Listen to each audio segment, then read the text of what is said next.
Street ফুডের মধ্যে role খেতে কিন্তু আমরা সবাই ভালোবাসি, তাই আজকে আমি বানাচ্ছি চিকেন রোল।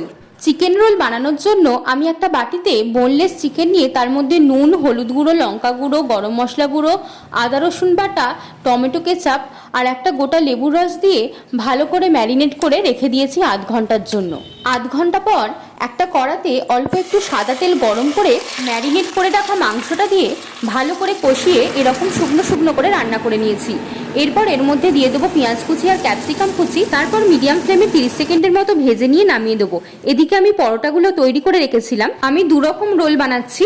প্রথমে একটা পরোটার মধ্যে মাংসের পুরটা দিয়ে তার উপর কাঁচা লঙ্কা কুচি, পেঁয়াজ কুচি, লেবুর রস আর অল্প একটু বিট নুন দিয়ে রোলটা বানিয়ে নেব।